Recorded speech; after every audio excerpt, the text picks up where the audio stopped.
Good afternoon and welcome to the OLA 2023 closing keynote. My name is Melanie Mills and I am your proud 2023 OLA president. I am an academic librarian and uninvited settler who lives and works on the lands of the Anishinaabe, Haudenosaunee, Lenape and Chinookan nations, lands connected with the London Township and Sombra Treaties of 1796, and the Dish with One Spoon Covenant Wampum. Before we get started, I am going to invite you to take out your mobile devices, pull out and open the mobile app for the OLA Super Conference, and if you've not already done so, consider a gift to the I Read Canadian Foundation. As you know, we've been taking donations throughout the conference, and our fund needs your support. This fund supports Canadian readers from such a young age, Canadian authors, and this is an area that's near and dear to my own heart as someone who was raised by a writer. So please consider a gift. Whatever you can give is really needed, and we're grateful for it. We have two items on our official itinerary before we hand things over to our closing keynote speaker, and each fall together and neatly under the umbrella of acknowledgement and recognition. This includes giving thanks to the 2023 conference planning team, who I will invite to start shuffling up onto the stage because there's about 4,000 of you, I think. And then we will honor a very special librarian's legacy by awarding this year's OSLA Lifetime Achievement Award. As we are approaching the closing hours of this year's Super Conference, it is incumbent upon us to acknowledge the dedication, commitment, effort, and sheer resolve required to launch this, the OLA's first ever hybrid Super Conference. We would like to take this opportunity to thank our amazing 2023 OLA Super Conference planning team. Can you all fit? Yes. Just barely. Good, good. We will do a roll call, and then we'll ask our planners to wave as their names are called, and we'll hold the applause till the end if we may. Our 2022 OLA President, Sabrina Saunders. Our 2023 OLA Super Conference planning team co-chairs, Matt Roeder and Lee Pudafat. Okay. There's a joke we'll share later. Abo Franco planner, Amanda Robinson. Careers planners, Becky McDonald and Jacqueline Kreller-Vanderkooy. Indigenous stream planners, Nikki Napons and Randy Panaz. Library technicians planner, Mary Doyle. Okula planners, are you guys all waving? Good, good. Just going to trust the process. Okula planners, Michaela Redden and Gautami Vigneswaran. OHLIA planner, Carolyn McCoskey and Joanne Petropoulos. OLBA planner, Nathan Etherington. OLITA planners, Randy Oldham and Jess Pausgate. OPLA planners, Hamid Printer and Ashley Dronick. OSLA planners, Kate Johnson-McGregor and Dawn Telfer. Special Library Committee planner, Lindsay Gibb. And our volunteer coordinators, Ruth Gretzinger and Karen Desjardins. I now invite you to join me in, please, as Sabrina would say, a thunderous round of applause for our planning team.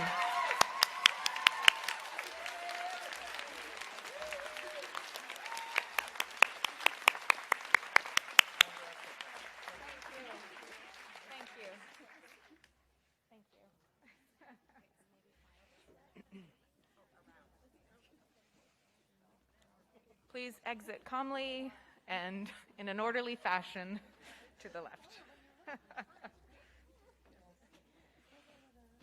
Thank you, thank you.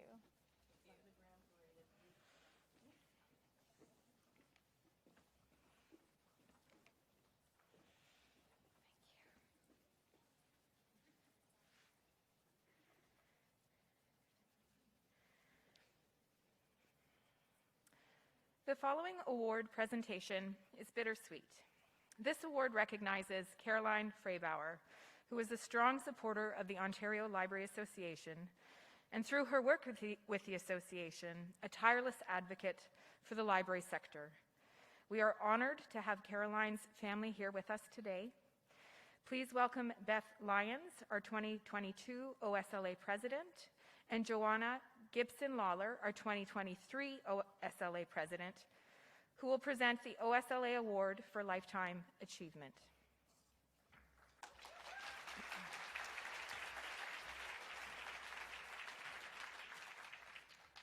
Hello.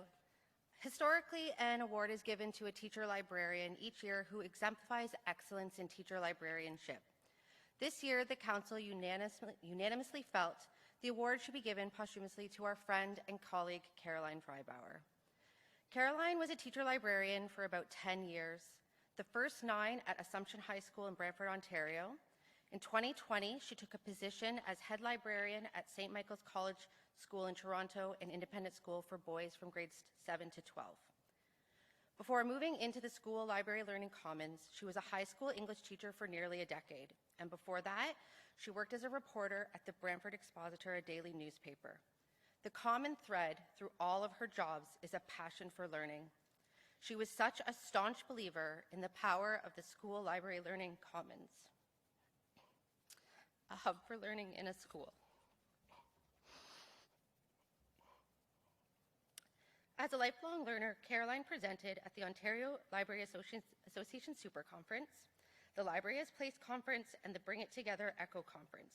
In 2016, she co-taught at the Summer Institute for Teachers, focused on debunking fake news, merging her love of journalism and critical thinking. Caroline's passion for learning, like her laugh, was infectious. Caroline was an active member at the Talco table for many years and co-chaired in addition to her other contributions. She assumed the role of the teaching librarian editor about 5 years ago, and her impact on the school library world through her dedication to the magazine and to the Ontario School Library Association was immeasurable. This year, the Ontario School Library Association is honored to award Caroline Freibauer the Lifetime Achievement Award for her outstanding advocacy on behalf of Ontario school libraries, school library professionals, and the broader education community that school libraries serve. In the short time that I knew her, Caroline left an impression on my heart. Her passion for school libraries, and for all libraries really, is unmatched in anyone I have met along this journey. During my time with the OSLA Council, I have been in many meetings with Caroline, and she was always quick to jump to support a new idea and add on to make the idea even better. She had a very special way of making you feel like your idea was gold, even if it wasn't yet. And she would work to help you process and unpack the idea to make it even better. I said I didn't need Kleenex, and I'm apparently wrong. I would describe Caroline as a woman with a quiet voice and amazing eyeglass wear, too. The voice that ultimately brought the hammer because her ideas, her thoughts, her wonderings, her questions were always bang on.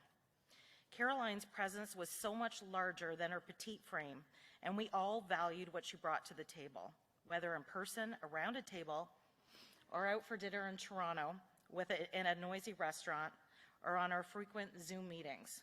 The library world is so much better because of Caroline.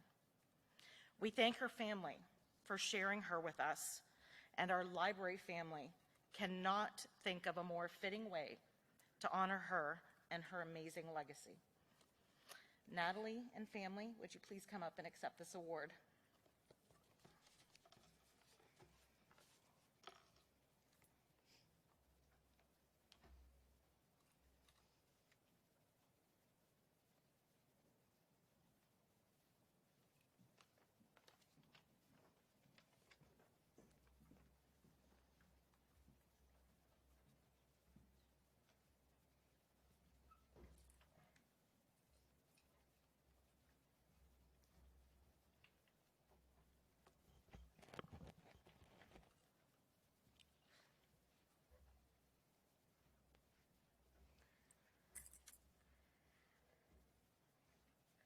So my name is Natalie Kolyakovo, and I'm a librarian as well. And on behalf of my dad, Sam, my sister Samantha, and my grandmother Caroline, we are extremely touched and honored to be able to accept this award on behalf of Caroline today. I wanted to try to channel my mom today. I'm wearing her glasses. But for those of you who know her, you know it's impossible to really capture her magic.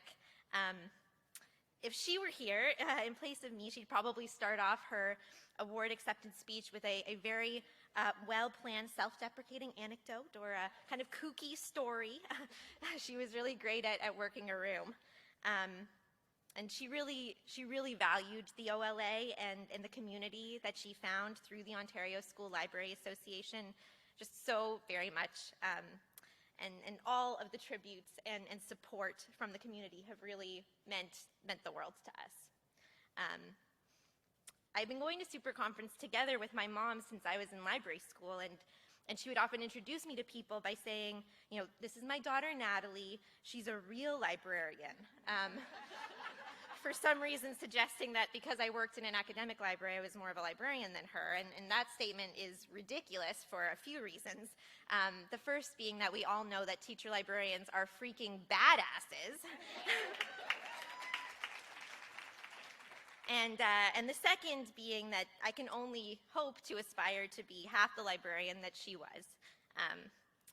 And it's hard for me to accept a Lifetime Achievement Award for my mom because I know that she had so much more life to give and so much more work that she wanted to do. She had a lot of goals and dreams, and she never stopped learning and growing. She had actually been accepted into a Master's of Education program just recently that she really wanted to pursue. And I don't know if she could ever stop learning or growing if she tried. She really, truly loved the work that she did.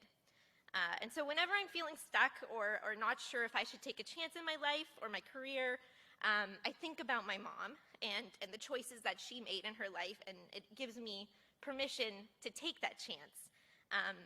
And so I hope that if you're trying to figure out if you should make a change in your life or take a leap of faith, I hope that you can think about her, even if you didn't know her, and that she can give you that permission too. Obviously, it's really hard that she's not here with us again at another Super Conference, but I know that she would be so thrilled to see this room with so many people who are continuing to work and learn and grow and advocate for the special places that she knew libraries to be. So thank you.